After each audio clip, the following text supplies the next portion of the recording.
오늘 우리가 함께 살펴볼 이스라엘 왕 여로보암 2세, 이분이 여로보암 2세입니다. 우리가 통상 여로보암 1세라고 그러면 북이스라엘을 건국한 시조 여로보암을 가리킵니다.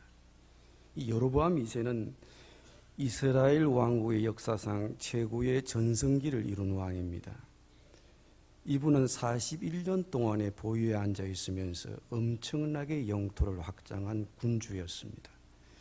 아마 우리나라 역사로 치면 아마 강개토 대왕 정도 될 인물입니다. 이 여로보암 2세의 아버지가 요아스 왕입니다. 이 요아스는 에돔과의 전쟁에서 승리하고 교만해진 유다왕 아마샤가 싸움을 걸었을 때에 그에게 치욕적인 패배를 안겨준 왕입니다.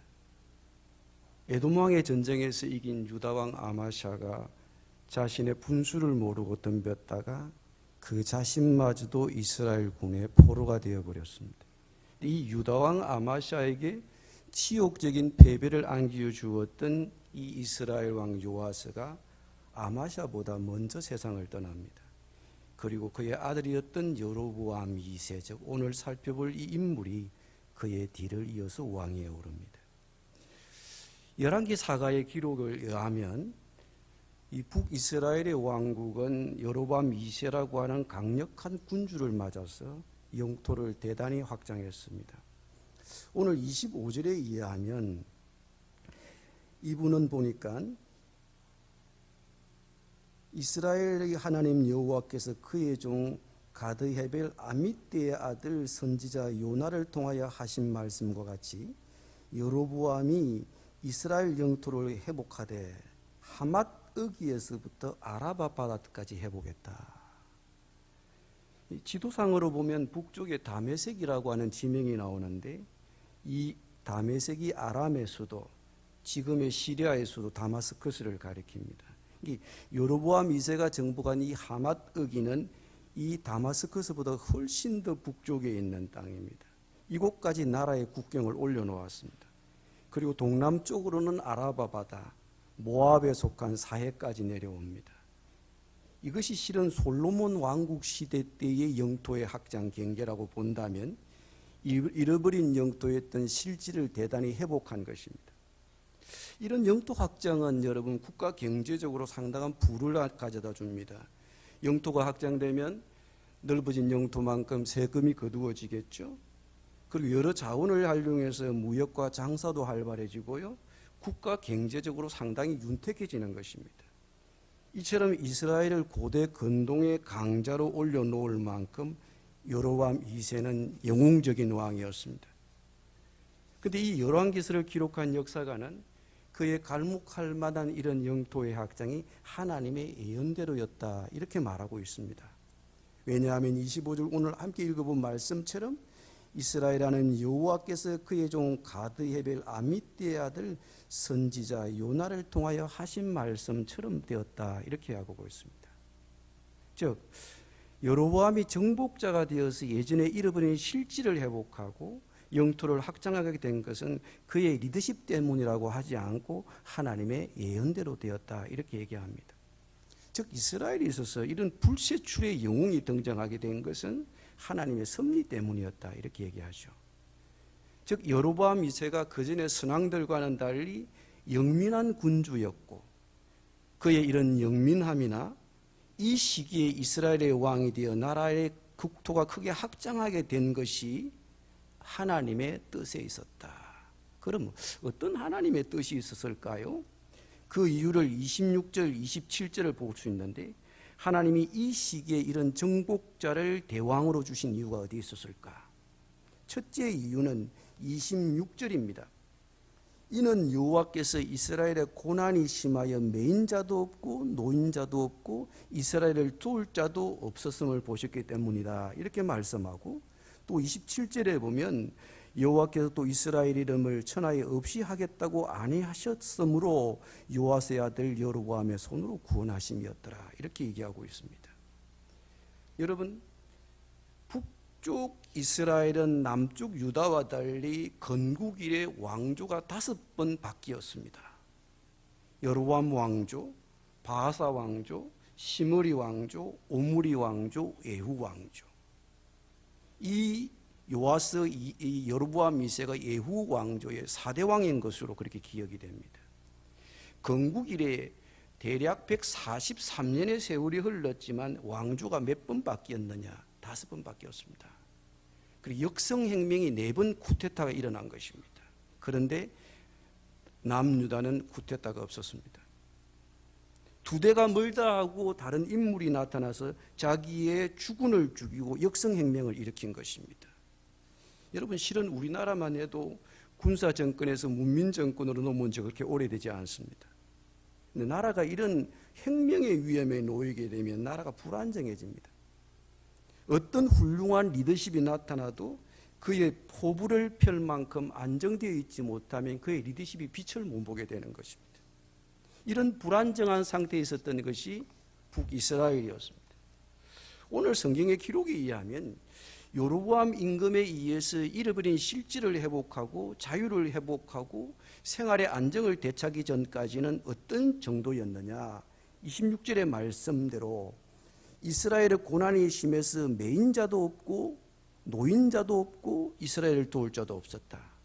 이 매인자도 없고 자유로운 사람이 없었다는 얘기는 노예도 없고 자유민도 없고 모두 다 외세의 압박과 학대 속에 눌려 살았다는 표현입니다. 근데 백성을 건져줄 사람이 없었어요. 그런 절망적인 상황에 놓여 있었는데 하나님이 여로보암이라고 하는 불세출의 리더십을 주어서 백성을 건져주셨다. 이런 얘기가 되겠습니다. 그럼 왜 하나님께서는 여로보암 2세 같은 이런 정복자를 왕으로 주셨는가? 27절에 그 이유를 이렇게 말하고 있습니다. 여호와께서 이스라엘이라면 천하에 없이 하겠다고 안해하셨기 때문이다. 이스라엘의 역사에서 이 이스라엘을 지워버리는 것이 하나님의 뜻이 아니었기 때문입니다. 그래서 하나님이 여로보암 2세를 일으켜서 백성을 구원해 주셨다. 근데 그게 그분의 치적이에요. 그 치적조차도 하나님의 예언이었습니다. 이처럼 여로보암 2세는 북이스라엘 군주 중에서도 남다른 업직으로 세상적으로 보면 뛰어난 왕이었습니다. 물론 그것도 그의 리더십에 있기보다는 그를 사용하신 하나님께 있었습니다. 실은 이스라엘 백성이나 그나 하나님에게 은혜를 입을 처지가 못 됩니다. 왜냐하면 선왕 때부터 내려오던 우상을 정리하지 못했기 때문입니다. 그럼에도 불구하고 하나님은 은혜를 주셨습니다. 때때로 하나님은 하나님이 싫어하시는 문제를 우리가 정리하지 않고 내버려 두고 있어도 은혜를 주시는 경우가 있어요. 그런 때는 그 은혜로 만족하지 말고 그럼에도 불구하고 하나님이 은혜를 주신 이유가 어디에 있는지를 잘 살펴보아야 하는데 사람들은 잘 그러지 못하는 것 같아요. 은혜를 받고도 그것이 내 능력이라고 생각해주고 높아져 버리면 은혜를 주신 의미가 없어지는 것이고 고칠 기회도 없어지는 것이죠. 그러면 여로보암 2세가 선왕 때부터 내려오던 역대 왕들이 극복하지 못했던 문제가 무엇이었을까? 24절에 이렇게 얘기하고 있습니다. 여호와 보시기에 악을 행하여 이스라엘에게 범죄하게 한 느밧의 아들 여로보암의 모든 죄에서 떠나지 아니했다. 이렇게 되어 있습니다. 여기서 말하는 여로보암은 건국의 시조를 가리킵니다. 이 이스라엘의 왕들의 역사를 논할 때마다 계속 꼬리뼈처럼 따라붙어 다니는 단어가 뭐냐 하면 여로보암의 죄에서 떠나지 않았다. 이런 것이 꼬리뼈처럼 붙어 다니고 있습니다. 그럼 여로보암의 죄라는 것이 뭘까요? 여로보암은 북이스라엘의 초대 임금입니다. 북이스라엘의 건국의 시조인데요. 이 여로보암의 죄가 뭐냐 하면 우상숭배입니다. 즉 북이스라엘의 국가 종교입니다. 통일왕국이 남북으로 솔로몬 사후에 통일왕국이 남북으로 분단된 이후에 북이스라엘의 초대 임금이 된 인물이 여로보암입니다. 그는 왕이 된 후에 자기 국민들이 혹시라도 남쪽을 그리워하고 예루살렘의 성전을 그리워할까 걱정이 되었습니다. 왜냐하면 이스라엘 백성들이 절기만 되면 누구나 외에 없이 예루살렘으로 가서 하나님께 예배를 드렸기 때문입니다. 근데 문제는 자꾸 그렇게 방문을 하다 보면 백성들의 마음이 유다로 기울어져 버리고 나라가 다시 합칠 우려가 있다고 보았습니다. 그러면 백성들이 자기를 가만히 놔둘 리가 없지요. 그러면 그는 용도 폐기되는 것입니다. 어떻게 이 백성들이 그러면 예루살렘을 방문하지 못하도록 딱 떼어 놓을 것이 없을까? 그래서 고안해낸 것이 우상종교입니다. 자국 백성이 성전을 찾아서 예루살렘으로 내려가지 못하도록, 그래서 남쪽의 국경지방의 베델, 북쪽의 국경지방 단에다가 금송아지를 부어 만들어 제단 만들어 놓고 그것을 섬기면 주님을 섬기는 것과 진배 없다고 말한 것입니다. 이것이 143년 동안 계속된 국가 종교, 금송아지 종교입니다. 언제까지? 오늘 본문을 읽고 있는 이 당대 여로보암 2세 7세까지 계속된 것입니다. 물론 이스라엘이 망할 때까지 이것은 계속되었습니다. 이 여로보암의 죄, 이스라엘 백성을 예루살렘으로 못 가도록 막아놓은 금신상 제단을 정리하지 못했다. 저는 이 금신상 제단을 생각하면 일제시대 신사참배 강요가 생각이 납니다. 일본은 일제강점기에 조선 곳곳에다 신사를 세워놓고 조선인들에게 참배를 강제했습니다. 여러분, 신사참배는 아시다시피 신토의 신사에 참배하는 종교의식입니다. 종교의 괴리와 신사참배 충돌, 이 기독교 신자들은 이것에 저항하다가 많이 순교했지 않습니까? 그런데 이스라엘 백성들은 왕이 그렇게 하라고 하니까 그냥 순순히 따라간 거예요. 왕권을 지키기 위해서, 자기의 보좌를 지키기 위해서, 왕의 자리를 지키기 위해서 고안한 종교가 우상종교, 금송아지 종교인데 이게 국가 종교가 되어버렸다. 여로보암의 죄, 그러면 자기의 권리를, 왕권을 지키기 위해서 여로보암이 고안해낸 국가 종교라고 보면 돼요. 이것이 여로보암의 죄. 여로보암 2세라는 위대한 왕이 나타나서 잃어버린 영토를 회복하고 국토를 강대하게 넓히고 비로소 백성들은 외세로부터 자유를 회복하고 생활의 안정을 되찾았습니다. 언제 그렇게 해주었습니까? 이 여로보암의 죄, 금송아지 숭배를 버리지 않았어도 하나님은 이런 은혜를 주셨습니다. 여전히 백성들은 하나님을 버리고 실체도 없는 금송아지 우상을 경배하는 그 죄악으로부터 떠나지 못했습니다. 오늘 우리가 배우는 이스라엘 왕 여로보암 2세는 강력한 왕이었고 유능한 군주였습니다. 그는 보위 41년 동안 인접한 나라를 제압하고 잃어버린 영토를 회복해 주었습니다. 외세 압제에 신음하던 백성을 구출해서 자유를 주고 평화를 가져다 주었습니다. 한마디로 국위를 선양한 인물입니다. 이것만 해도 대단한 인물이에요. 근데 열왕기 사가가 지적하는 것은 그럼에도 그가 선왕 이래로 섬겨온 국가 종교였던 금송아지 종교를 버리지 못했다. 백성들이 매년 그 우상 제단을 찾아가서 엎드려도 내버려 두었다. 그것이 그의 죄악이었다. 최근 우울한 소식을 접했습니다. 여러분도 아시다시피 서울대 총학생회장으로 당선된 여학생이 레즈비언이라고 해요. 이 총학생회장 후보가 나와서 선거 공약으로 학내에서 기독교 선교 활동을 맡겠다고 했습니다. 평소 선거율이, 투표율이 50%가 안 나온대요. 근데 이번에 50%가 넘었대요. 아마 20 몇 년, 상당히 대단한 오랜 기간에 이 50%가 넘은 적이 없었다고 그래요. 사람들이 이런 얘기를 퍼나르면서 이슈가 되고 투표율이 높아진 것이고. 여러분, 저도 서울대라고 하면 한국의 엘리트들이 모이는 곳이잖아요. 다시 말하면 대한민국을 이끌어 가야 할 애들이에요. 근데 총학생회장이 레즈비언이었다. 이 자기 아버지한테 얘기하니까 자기 아버지가 뭐 조금은 멍하다가 뭐 수긍해주기 시작했대나. 우리가 이렇게 변했습니다. 성경은 유능한 것만 가지고, 똑똑한 것만 가지고 그 인생을 평가하지 않아요.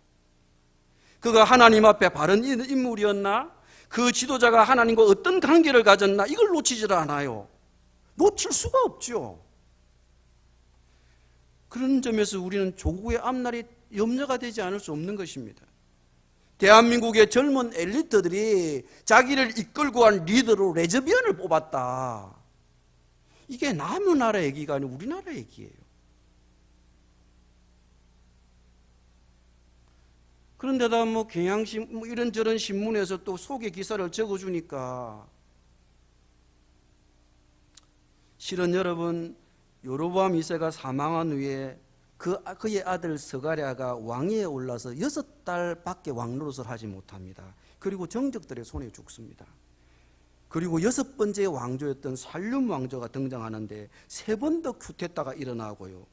그리고 28년 만에 여로보암 2세가 죽은 지 28년 만에 나라가 끝이 나요.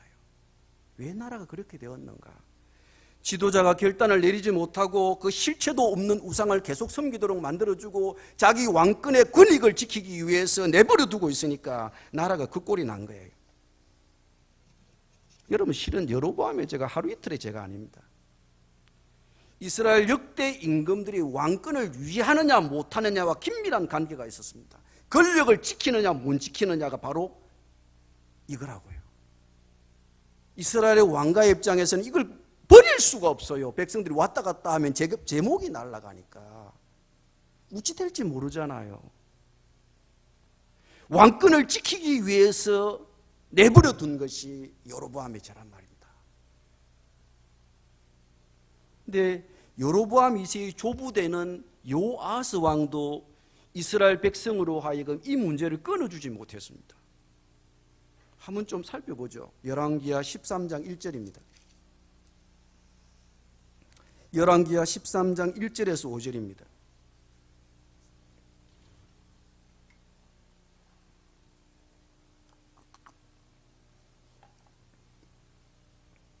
한 절씩 좀 나눠 보겠습니다. 유다의 왕 아하시아의 아들 요아스의 제23년에 예후의 아들 요아스가 사마리아에서 이스라엘 왕이 되어 17년간 다스리며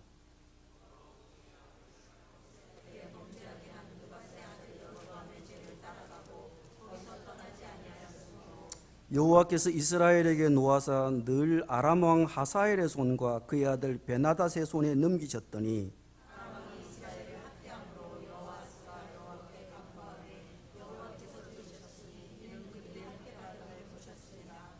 여호와께서 이에 구원자를 이스라엘에게 주심에 이스라엘 자손이 아람 사람의 손에서 벗어나 전과 같이 자기 장막에 거하였으나 6절입니다.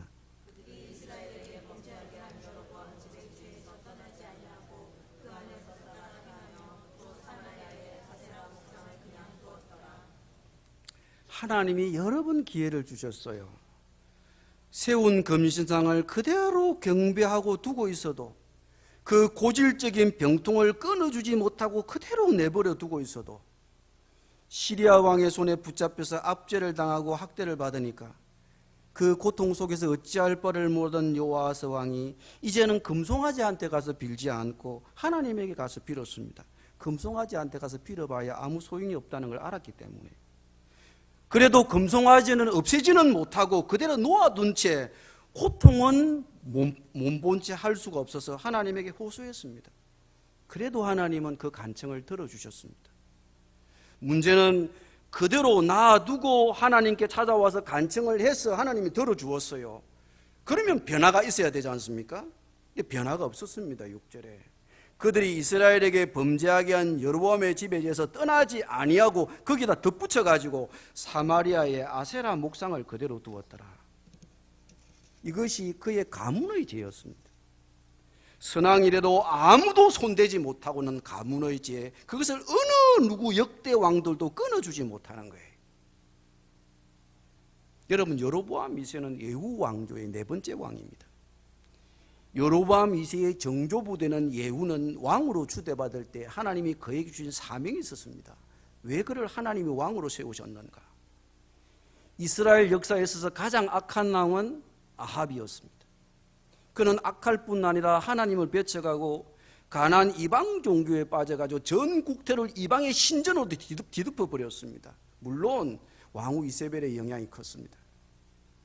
아합 가문을 이 아합 가문을 전멸시키고 왕위에 오른 사람이 누군가? 여로보암 2세의 정조부되는 예후 왕입니다. 전방에서 적과 대치하고 있던 이 장군 예후가 자신을 찾아온 엘리사의 제자로부터 기름 부음을 받고 히야 장수들의 지지를 확인한 후에 거사를 일으켜서 자기의 주군이었던 요람 임금을 죽이고 왕자를 차지합니다. 이 사람이 예후입니다. 이 사람은 왕이 된 다음에 왕후 이세벨하고 왕손 70명을 제거한 후에 그가 한 다음 일이 무엇이었는가? 바알신을 섬기는 사제들을 다 죽여버리는 일이었습니다. 그것이 열왕기하 10장에 나옵니다. 그는 바알신을 숭배하려는 사람을 일망타진할 계획을 세우고 자신은 바알신을 더 열심히 섬기겠다고 그러면서 성대한 집회를 열어주고 군인들을 다 집결시켜서 한 명도 못 빠져나가도록 막아놓고 다 들어온 다음에 바알신을 섬기는 제사장을 다 죽여버렸습니다. 그리고 바알신을 모시는 제단은 헐어가지고 변소로 만들어버렸어요. 그러면 차마 변소 위에 신전 못 지을 줄 알고 그까지 했습니다. 그런데 그가 못한 일이 있었어요. 10장 21절입니다.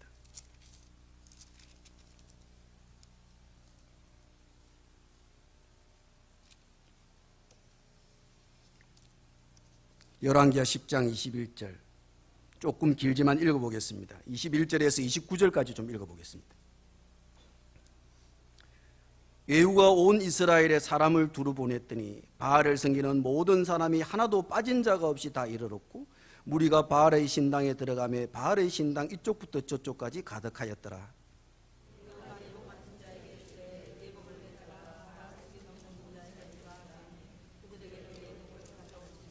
예후가 레갑의 아들 여호나답과 더불어 바알의 신당에 들어가서 바알을 섬기는 자들에게 이르되 너희는 살펴보아 바알을 섬기는 자들만 여기 있게 하고 여호와의 종은 하나도 여기 너희 중에 있지 못하게 하라 하고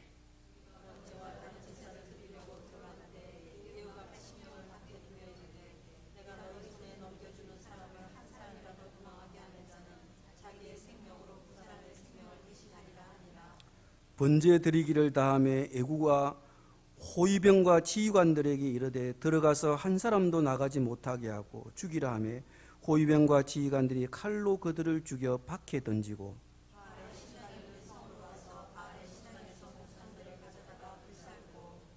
바알의 목상을 흘며 바알의 신당을 걸어서 변소를 만들었더니 오늘까지 이르니라. 함께하죠. 이스라엘에게 범죄하게 한 너바스의 아들 여로보암의 죄 곧 베델과 단에 있는 금송아지를 섬기는 죄에서는 떠나지 아니하였더라. 왜 금송아지 못 없앴습니까? 자기 왕권이 끝날 줄 알고 그거 없애면 왕의 자리 다 내놓고 자기 권익을 잊어버리고 왕자를 지키지 못하고 어떻게 될지 모르니까